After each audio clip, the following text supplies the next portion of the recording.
So I'm very happy to introduce David Joselit, who is the Carnegie, I assume it's how it says Carnegie, professor of the history of art at Yale. Prior to doing his PhD at Harvard, David was a curator for 6 years at the ICA in Boston. So just starting, 2 years after you graduated as an undergraduate, and I'm not putting pressure on you all, but so for 6 years, just after graduating as an undergraduate, he was a curator for many important exhibits at the ICA in Boston, a very interesting museum. He's also a critic. He writes frequently for magazines like Art Forum. He's also an editor at October. So he's a man of many hats. In our class, we've been tracing a series of writings that David's done, starting with an article, Notes on Surface Towards a Genealogy of Flatness, that was published in Art History in 2000, in which he makes the argument that for modernism, flatness was a form of self-conscious self-referentiality. For postmodernism, flatness was a self-conscious simulation of another reality. So it starts from a very basic premise of saying that flatness, for these two modes of periods of art, meant something completely different. And sort of this observation of that, and then trying to dissect how that can be. One focuses on the spectator, the other on the spectacle, but both engage opticality, subjectivity, and late capitalism. So already in this article in 2000, and I think actually in his writings prior to that, but I'm just using the thread that we started in the class, there's already these issues of subjectivity, imagery or opticality, and late capitalism. The article, I find, is a perfect example for thesis students of understanding a thesis ambition, in that you identify and dissect this incredibly central yet previously unarticulated problem that's in the discipline of these two different disciplinary takes. What makes him an even better example for the thesis students or any student is that in reading his work, one can watch an entire project unfold. And so across a series of writings, you can see the evolution of a project. So in a subsequent article that we read, Allegory of Criticism, which was published in October in 2003, Joselit analyzes the possibility that criticism might generate new kinds of objects, new kinds of audiences, rather than merely interpreting those that it finds ready-made. So he's advocating feedback mechanisms or a feedback loop that lets one read into but also affect work. Feedback, his book published in 2007, developed this idea further by offering 3 models of such loops: the virus, feedback, and the avatar. And Joselit ended this book with a manifesto, a 1-page, 4-point manifesto, urging his readers in the final of these 4 points to, quote, imagine modes of art and art history that function as political science. Stop pretending to subvert commodification by demonstrating what everyone knows, that that capital is everywhere. And the rest is in capital letters, so I'm not going to shout it, but you can imagine capital letters. Seize the world as a ready-made and break open its circuits. Now, in a manuscript called States of Form, Network Aesthetics in Art and Architecture, from which his talk is drawn, Joselit himself does what he urges, focusing on the visual rhetoric of our contemporary networked culture, networked in terms of the digital as well as capital. He examines the forms as well as the connections that manifest themselves through this new culture. This is a perfect beginning to the Cullinan series of lectures and seminars that we've started this fall. Nina Cullinan's endowment was intended to bring voices into the school from the outside, but was also intended to facilitate an interdisciplinary conversation. Coming to us from art history, linked since he was an undergraduate with architectural history and theory, and firmly committed to articulating a political platform in our age of capital, David's own States of Form offers a model of scholarship and engagement for everyone in this room. Welcome to Rice.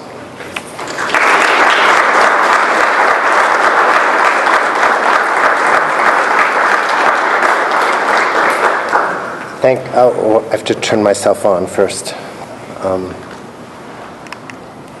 Thank you, Sarah, for that really moving and wonderful introduction. Everyone should have a reader like you. And also, Sarah's too modest to say that this project, this short book that I'm working on, is in a series that she is editing. So she's been extremely supportive, and I truly appreciate it, of this project. Okay. As Sarah mentioned, this lecture is part of a larger project called States of Form, and it's titled that in part because I hope to address one of the major problems of our current moment, and that is how traditionally structured states, like the United States, but any nation state, come to terms with the new political, technological, and also aesthetic form of the network. In other words, how can organized singular entities like a state, a nation, deal with multiform, distributed, very hardy structures like the network? And I want to propose the difficulty of this problem first by reminding us of an issue of a kind of important and difficult controversy, almost a Cold War, that occurred early in this year, January 2010, when Google believed it had been hacked into by Chinese computer hackers, and decided to forward all of its searches to Hong Kong, leading to a strong controversy with the Chinese government, which had already begun earlier on in 2009 when China blocked the YouTube site from Google.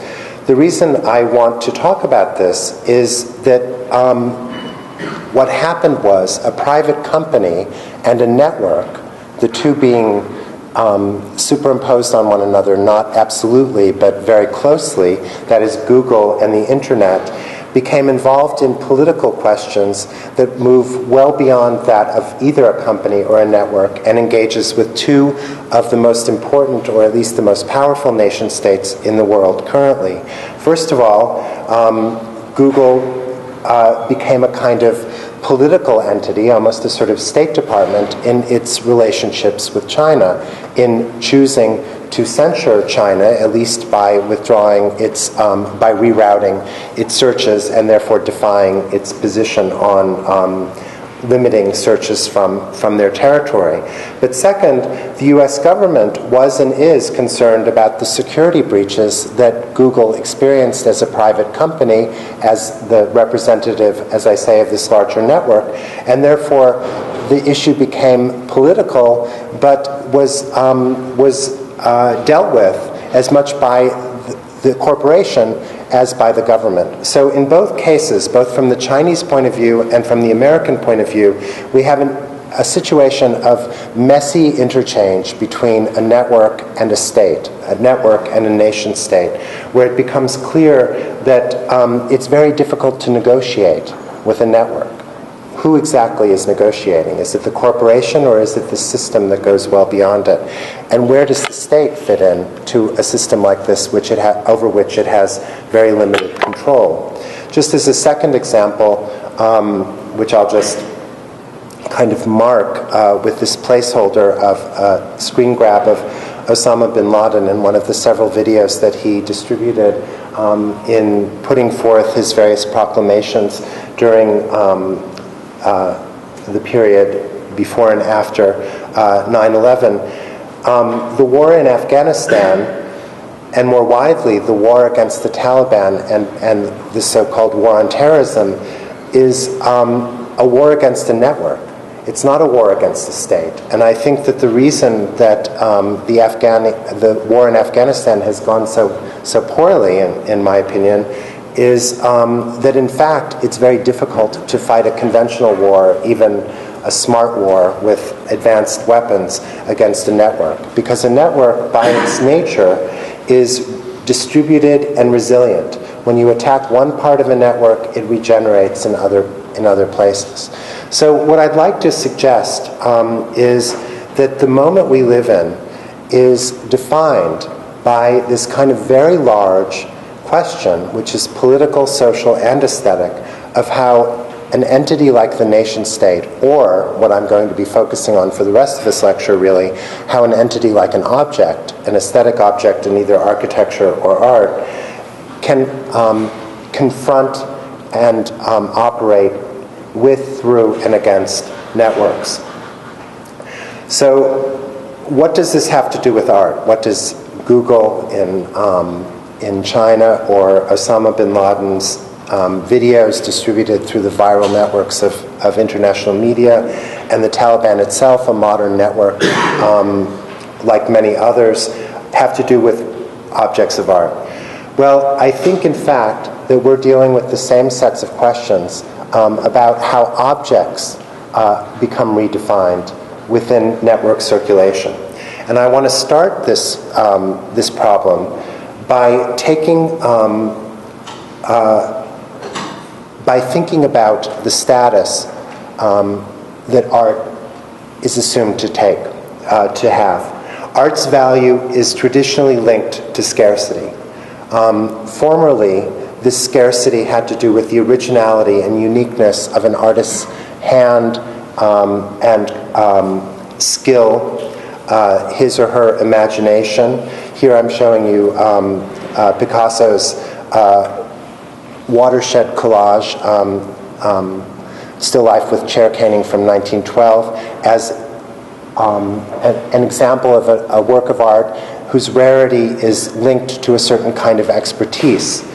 But rarity now is linked to a different kind of quality in more recent works of art, and that is to the singular subjectivity of the artist, her or himself. In that, as Mi-Wan Kwan and Caroline Jones have argued, the artist has become now a kind of service provider who moves from place to place, producing events or researching issues and responding to a particular occasion very often. And what I'm showing you here is a nice conjunction of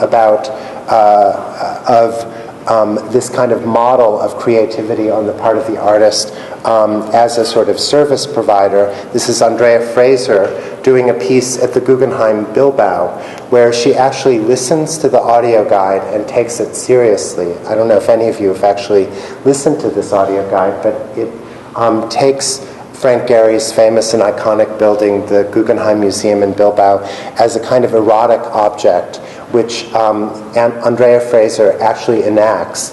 As you can see in this still, she's wearing a very short shift, and she sort of takes the advice of the audio guide directly. And I'll read you an example of the guide to give you a sense of why it would be that she's behaving in this manner. This is just a direct quote from the guide. This work, by the way, is from 2001. "These curves are gentle, but in their huge scale, powerfully sensual. You'll see people going up to the walls and stroking them. You might feel the desire to do so yourself. These curving surfaces have a direct appeal that has nothing to do with age or class or education." So right away, all those, troubling ideas of age, class, and education mattering are just sort of dispensed with because of the sensual quality of the building. It goes on to say, "This pillar is clad in panels of limestone. Run your hand over them. Squint along the surface. Feel how smooth it is."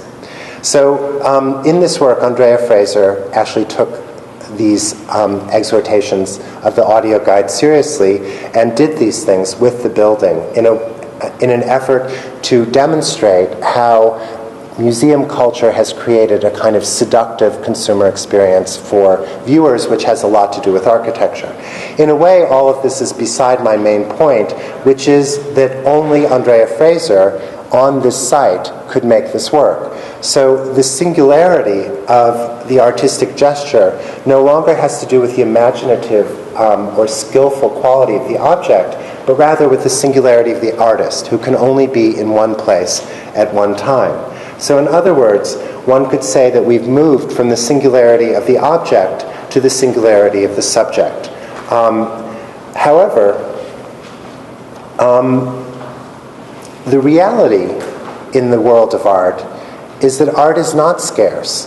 And here I'm showing you an image from Art Basel, which is the Miami version, which is one of the two, well, there are very many art fairs that have proliferated across the world, but this is one of the two linked premier contemporary and modern art fairs, Art Basel and Art Basel Miami Beach, giving you a sense of how works of art are collected here in a great profusion as you would see in any kind of industrial show.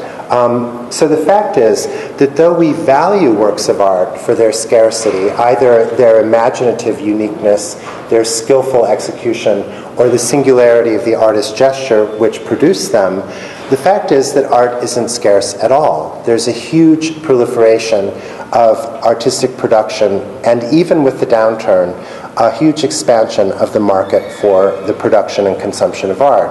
But this does not only have to do with the fact that there are more and more art fairs, more and more museums around the world. It also corresponds to techniques that artists themselves have developed to think about overproduction, or to think about production at a point of beyond the singular work. Here I'm showing you a work by Sherry Levine. It's actually, this is a detail of a postcard that she's purchased and then framed in each one of these different pieces here. It's titled Postcard Collage Number 4, 1 through 24 from 2001. So how do we assign value to this work, which is patently without value in terms of its content? It's a postcard that obviously any of us could have bought if we had encountered it, and it's merely repeated 24 different times. Well, I would argue that what Levine is doing in this work is that she is showing how the singularity of the image is submitted to its sequential experience. In other words, if you move from each one of these images, if you actually look at each one of them individually and don't walk into the room, as I imagine many people might do, and say, oh, this is just the same image 24 times. I don't need to look at this. I already know what it is. If you do go up to each one and experience them individually, as I have done, you begin to have an experience of how images move from moment to moment, how they register time as almost a durational experience, almost a kind of time battery, where a work of art is where you never experience the image in quite the same way the next time.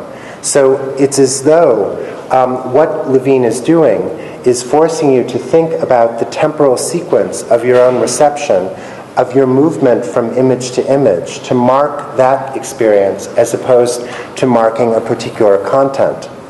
In fact, it gave me the experience of revisiting almost an accumulation of memories, almost like a family photo, because I did, as art historians are supposed to do, I looked carefully and I looked at every one of them. In fact, when I saw this piece when it was exhibited in New York not too long ago, and in fact, you realize that each one of these images provokes a different moment and exists in a different moment. And therefore, they may have the same content, but in fact, they're nowhere near the same. So overproduction here has to do with a model of moving with, a lateral model of moving with the image through time, of allowing the time to obtain a history in spectatorship, as opposed to the history being instantaneous, or even kind of formed as a specific structural moment. We need better tools then to apprehend these works than merely citing chapter and verse of Walter Benjamin's Aura or Roland Barthes' Death of the Author. Both of these important theorists, on the one hand, Walter Benjamin arguing that the value of a work of art is its site specificity, is the way it witnesses a moment, the way it belongs to a certain time and even to a certain place, whereas these images are completely nomadic.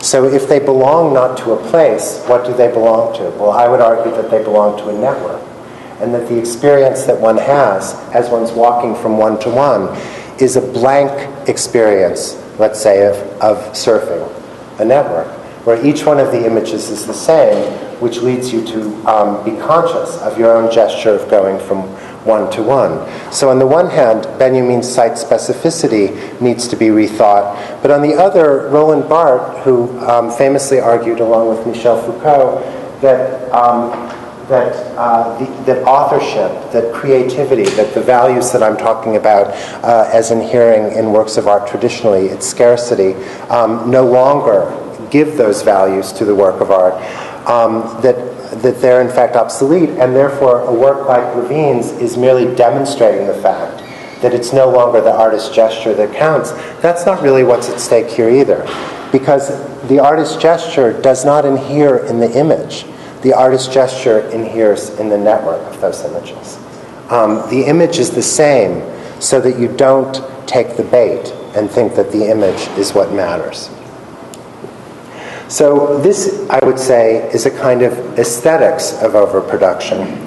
But in order to think about this in a more systematic way, I want to start with a moment that I think is truly important when it comes to these questions of overproduction, and that is the moment of conceptual art, where around 1970, in the late 60s and early 70s, a number of artists, including Dan Graham, whose work I'm showing you here, Figurative from 1965, which is published in Harper's Bazaar, March 1968.